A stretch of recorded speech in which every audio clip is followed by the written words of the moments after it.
Hello, my loves. I felt like doing some spooky shit. Reading some spooky shit. I guess I'm not really doing any spooky shit. But I was reading and I wanted to share this with you. This is the most famous unsolved mysteries of all times. Now, this stuff really just tickles my brain. I don't know if that's even like a thing, but I can't stop thinking about these types of things, like unsolved murders, missing people cases, unsolved mysteries that just never been solved, whether they were history, now. This type of shit just consumes me. It consumes me.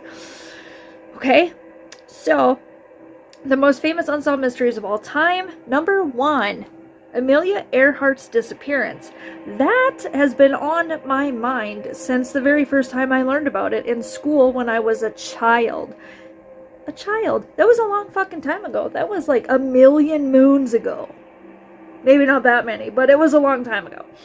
Amelia Earhart, a pioneer of aviation, disappeared over the Pacific Ocean in 1937 while trying to fly around the world.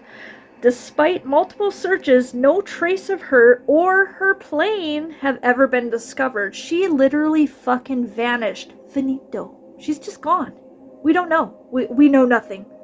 Jon Snow, we know nothing. Okay, number 2. Jack the Ripper's identity. Now, there's been a lot of speculation. I've done a story on Jack the Ripper. There was a lot of speculation. And I actually had a person comment, under the story that I did, that what if Jack the Ripper was actually a woman? It blew my fucking mind, because I had never thought of that. And I was like, why have I never thought of that? But, you know, Jack the Ripper's identity, that is number 2. A series of heinous murders in London's Whitechapel neighborhood attributed to a figure known as Jack the Ripper. It shocked the world in 1888. That was a long motherfucking time ago. The real identity of the murderer has never, ever been established, with total conviction despite extensive police investigations and countless hypotheses over the years. And we're talking a lot of fucking years. I mean, 1988 was 100 years. And it's way past 1988. You know what I'm saying? Still don't know who that motherfucker was. And he did a lot of damage, you know. Number 3. The Mary Celeste's fate. The Mary Celeste, which was completely stocked and seaworthy, was discovered abandoned in the Atlantic Ocean in 1872. Also another long motherfucking time ago. The crew's whereabouts are still unknown. Nobody knows where they are, where they were, what they were doing, what happened. Your guess is as good as mine, and theirs. We don't know. They're just gone. Maybe another dimension. There's got to be another dimension. Number 4, the Loch Ness Monster. Stories of a mysterious creature residing in Scotland's Loch Ness have been circulating for generations. We heard about this when we were kids. No concrete proof of the alleged Nessie has ever been discovered despite numerous sightings and thorough investigations, and those crappy little photos that you see once in a while, like, they're always blurry. Why are they always blurry? Even now, you know, I don't know if there's been a recent picture, but if there is, it's going to come to us and it's going to be super fucking blurry. And I don't see how, because we have good cameras nowadays. You know what I'm saying? Do you think Nessie's real? I mean, I do. I believe in all that crap. I'm very... I don't want to say gullible, but look me up in the dictionary under gullible. I'm there. Number 5, the Roanoke colony's disappearance. Now, this one was covered a little bit on American Horror Story, which is an excellent TV series, one of the best of all time, I think. Anyways, off the coast of contemporary North Carolina on Roanoke Island, a party of English colonists settled in 1587. 3 years later, a supply ship found that the colony had disappeared with no sign of it, leaving only the mysterious carving Croton in a tree. That's scary as hell. That shit is scary as hell. You can't tell me it's not. It is. Number 6. I don't know how to pronounce this, so I'm probably going to butcher it, but just forgive me. Voynich manuscript. Now, I don't know if it's a Voynich or Voynich manuscript. The Voynich manuscript is a strange illustrated book that was written in an unidentified language and script. It has baffled scholars and codebreakers for generations. Literally, its components and utility are still unknown to this day. It's aliens. It's gotta be aliens, I'm telling ya. They're real. I don't know. What do you think about it? Do you believe in aliens? I think it's silly to believe that we are the only intelligent life form in the whole existence of existence. I think that is silly to believe that. I think there are others out there. Yeah. Number 7, the Zodiac Murderer. I did a story on this too, and of course it was fascinating. A serial killer known as the Zodiac terrorized Northern California, in the late 1960s and early 1970s, taunting authorities and leaving behind cryptic messages. That was the craziest thing of the whole case, was those goddamned cryptic messages. The killer's name is still a mystery despite extensive investigations and several suspects. I believe they had 5 suspects. 2 of them that I read about, I can't remember the names because I've done so much serial killer stuff lately. No, I haven't personally. I should have worded that totally different. I've been researching a lot of serial killer stuff lately, and sometimes I get the cases a little bit jumbled because it's just how my brain works. But there were 5 suspects, and 2 of them, like I said earlier, I can't remember the names. 2 of them, I swear to Christ, they had to have done it. I just don't know which one. Maybe they both fucking did it. I don't know. I just don't know. But that was a crazy, crazy case. Like, absolutely crazy. How he would kill and then send in these cryptic messages to the police station. Like, he wanted to fucking be caught. He wanted to, but at the same time, he didn't want to. He definitely liked for them to know that he was always steps ahead of them and that he was way fucking smarter than them, because he created this code that they couldn't figure out, that no one really has ever figured out. I swear I read a while back that somebody had deciphered that. Am I right? I don't know. I'll have to look it up again. But it would be really fascinating, honestly, to know what all those messages were. So, yeah.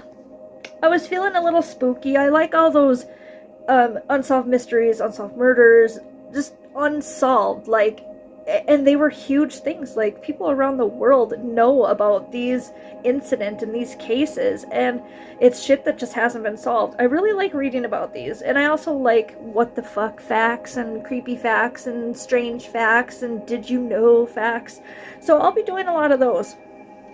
I did recently switch my name. You might have known me before as the Red Mistress, and the Red Mistress is a horror project that I created where I tell you scary stories, creepy, weird facts. I do a little bit of horror cosplay, just stuff like that. I love doing scary story time. We love to do that.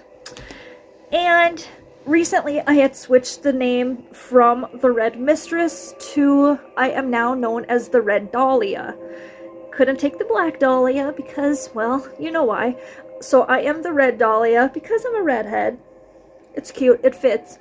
So that is my new horror project, and we're going to do the same types of things. I'm still going to tell you scary stories, horror cosplay. We're still going to do the what the fuck, creepy facts, unsolved mystery type of stuff.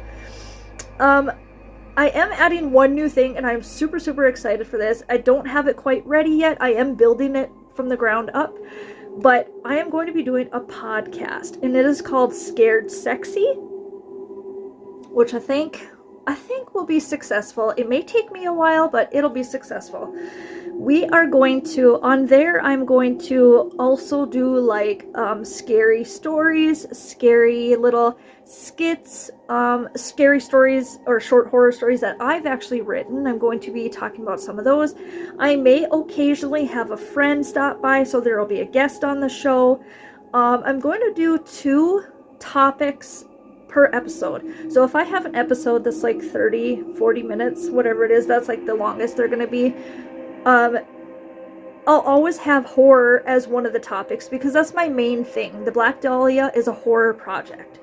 So the first part of the show will always be the horror section, and then the second topic of the show, we're going to do all kinds of things. We're going to do history, music, pop culture, sex appeal, relationship, life, trials and tribulations, just anything that pertains to anything. Humans. We might even talk about aliens, but that could go also on the horror section. But anyways, yeah, so there will be two topics each episode. It'll be 30 to 40 minutes.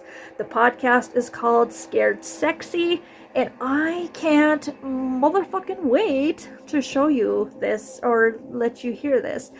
And so those are probably going to be posted, just to start out, those are going to be posted on YouTube for sure. So it'll be just the still frame, it'll be my podcast cover, and then it'll be the audio that you can listen to.